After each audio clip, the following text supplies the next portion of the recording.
बिस्मिल्लाहिर्रहमानिर्रहीम। अस्सलामु अलैकुम वरहमतुल्लाहि वबरकातुहू।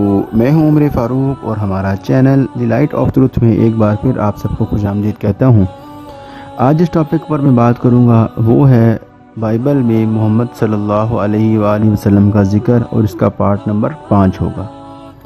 तो नाज़रीन इकराम, अपने वीडियो को शुरू करने से पहले मैं आप अहबाब से गुजारिश करता हूँ कि जो अहबाब हमारे चैनल पर नए हैं या जिन्होंने अभी तक हमारे चैनल को सब्सक्राइब नहीं किया, पहले वो लाल बटन को दबा कर चैनल को सब्सक्राइब कर लें और चैनल को सब्सक्राइब करने के साथ जो बेल आइकन है इसको ज़रूर प्रेस करें ताकि जैसे ही कोई वीडियो अपलोड की जाए तो यूट्यूब की तरफ से आपको नोटिफिकेशन आ जाए।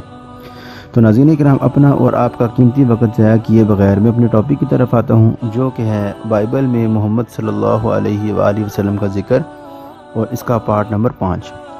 तो नाज़रीन इकराम, अगर हम बाइबल में मौजूद इस्तिस्ना की किताब और उसका बाब नंबर 32 और उसकी आयत नंबर 21 को देखते हैं तो हमें कुछ यूँ लिखा हुआ मिलता है कि उन्होंने उस चीज़ के बायस जो खुदा नहीं मुझे गैरत और अपनी बातिल बातों से मुझे गुस्सा दिलाया, सो मैं भी उनके ज़रिए से जो कोई उम्मत नहीं उनको गैरत और एक नादान कौम के ज़रिए से उनको गुस्सा दिलाऊंगा।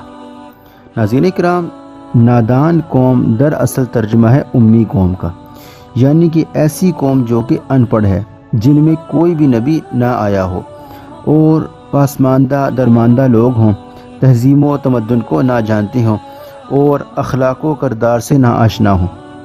यानी ऐसी कौम के हाथों इन्हें शिरक करने की सज़ा दिलाऊंगा जो गैरत से इनसे लड़ेंगे। इससे मुराद उम्मी कौम यानी कि सहाबा कराम मुराद हैं जो कि नादान कौम थे, हत्ता कि अल्लाह रब्बुल इज़्ज़त ने उनमें अपना रसूल भेजा। नाज़रीन करम, रसूलुल्लाह सल्लल्लाहु अलैहि वसल्लम और आपके असहाब ने यहूद व नसारा के ख़िलाफ़ उनके शिर्क और गुमराही के सबब से गैरत खाई और उनसे जंगें लड़ी और हज़रत उमर फ़ारूक रज़ी अल्लाह तआला अन्हा के दौर खिलाफत में बैतुल मक़दस को फ़तह किया और मुसलमान उनके फाटकों के मालिक बन गए। इसलिए ये पेशीन गोई उम्मीयीन के उम्मी रसूल मोहम्मद रसूलुल्लाह सल्लल्लाहु अलैहि वसल्लम के हक़ में सरीह पेशीन गोई है। नाज़रीन किराम, ईसाइयों के बड़े पादरी से जब इस बारे में कोई जवाब नहीं बनता तो वो कहते हैं कि इससे यूनानी कौम मुराद है, हालांकि ये सरी गलत तशरीह है क्योंकि अव्वल तो यूनानी अनपढ़ नहीं थे बल्कि उनमें तो बड़े बड़े नामी गिरानी हुक्मा बकरात, सकरात, अफलातून और ऐसे ही बड़े बड़े हुक्मा गुजरे हैं जिनका ज़िक्र आज भी तारीख़ तिब में मौजूद है। और ना ही वो तहज़ीब व तमद्दुन से ना वाकिफ़ थे और ना ही उन्होंने बैतुल मक़दस को फ़तह किया था।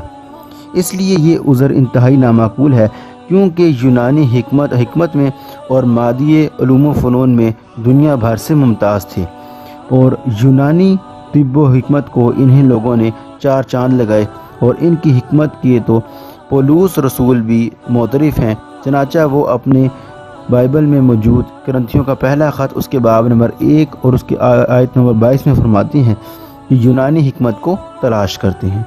तो नाज़रीन इकराम, थी हमारी आज की वीडियो। अगर आपको हमारी वीडियो पसंद है तो आप हमारी वीडियो को ज़रूर लाइक करें और वीडियो को लाइक करने के साथ अपने अहबाब से भी शेयर किया कीजिए।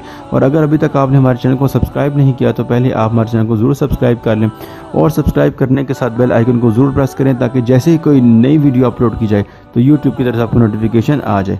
अगली वीडियो तक के लिए मैं आपसे इजाज़त चाहता हूँ। अस्सलामु अलैकुम वरहमतुल्लाहि वबरकातुहू।